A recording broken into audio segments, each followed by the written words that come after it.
السلام علیکم dear viewers, میں ہوں ڈاکٹر محمد عارف صدیقی اور آپ میرے ساتھ موجود ہیں پروگرام کتاب ٹاک میں۔ آج جس شاندار کتاب پر تبصرہ کریں گے، اس کے کی پوائنٹس ڈسکس کریں گے، وہ ہے لیڈنگ دا چارج۔ کتاب لیڈنگ دا چارج کے مصنف ٹونی زینی امریکی افواج میں 4 اسٹار ریٹائر جنرل کے عہدے پر فائز رہ چکے ہیں اور وہ US سینٹرل کمانڈ کے سابقہ کمانڈر تھے۔ جنرل زینی ورجینیا ملٹری انسٹیٹیوٹ میں انٹرنیشنل اسٹڈی کے شعبے میں بطور انسٹرکٹر بھی فرائض سر انجام دے چکے ہیں۔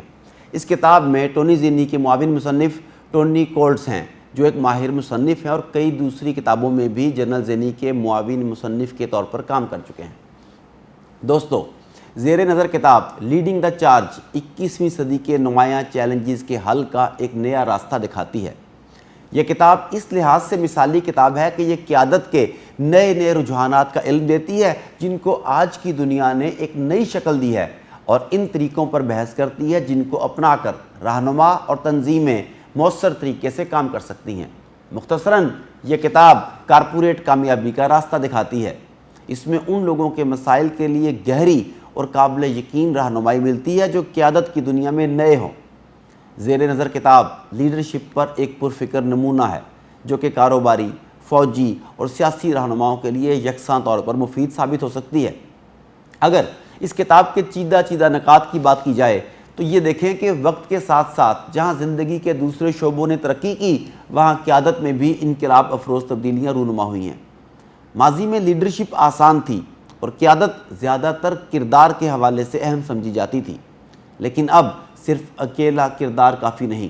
مصنف کے نزدیک آج کے رہنماؤں کو کامیاب بننے کے لیے 11 خوبیوں کی ضرورت ہے۔ خود آگاہی، اخلاقیات یا اخلاقی معیار، حقیقی مفادات، مارکیٹ اور ارد گرد سے آگاہی، انٹرپرائز یعنی کاروباری مہم، پھر رفتار، ڈومین نالج، مواصلات سے متعلق مہارتیں، فیصلہ سازی، بحران یا کرائسس سے نمٹنا، آپ کا اولین مقصد۔ ان سب باتوں کا علم آپ کو اچھا لیڈر بننے کی طرف لے کے جاتا ہے۔ اگر مزید بات کی جائے تو یہ کتاب بتاتی ہے کہ لوگوں کو اپنے لیے ایسے رہنماؤں کی تلاش ہے جن پر وہ بھروسہ اور اعتبار کر سکیں۔ انہیں اپنے لیے مثالی کردار کی تمنا ہے جو خود قابل عزت ہوں اور اپنے ماتحتوں کو بھی قابل عزت سمجھیں۔ ایک ایسا رول ماڈل درکار ہے انہیں۔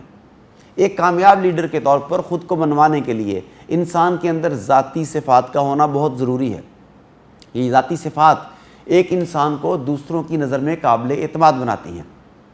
ذاتی صفات کے علاوہ ایک لیڈر کو کامیاب ہونے کے لیے جن چیزوں کی ضرورت ہے وہ ہے جدت اور حالات سے سمجھوتا کرنے کی صلاحیت۔ اگر بطور لیڈر آپ حالات سے سمجھوتا کرنے کی خاصیت کے حامل ہیں تو کوئی بھی آپ کا راستہ نہیں روک سکتا اور آپ کو ہرا نہیں سکتا۔ اپنی زندگی میں آنے والے مصائب کو مواقع سمجھ کر استعمال کریں، کیونکہ کامیابی ان کا مقدر کبھی نہیں بنتی جو ناکام ہونے کے خوف کو خود پر حاوی رکھتے ہیں۔ بس بطور رہنما ضرورت اس امر کی ہے کہ آپ اپنی ذات کے ساتھ اپنے سے منسلک دوسرے لوگوں میں مثبت بن پیدا کریں اور دوسروں کا اعتماد حاصل کرنے کے لیے ان کے لیے امید ثابت ہوں۔ Good luck.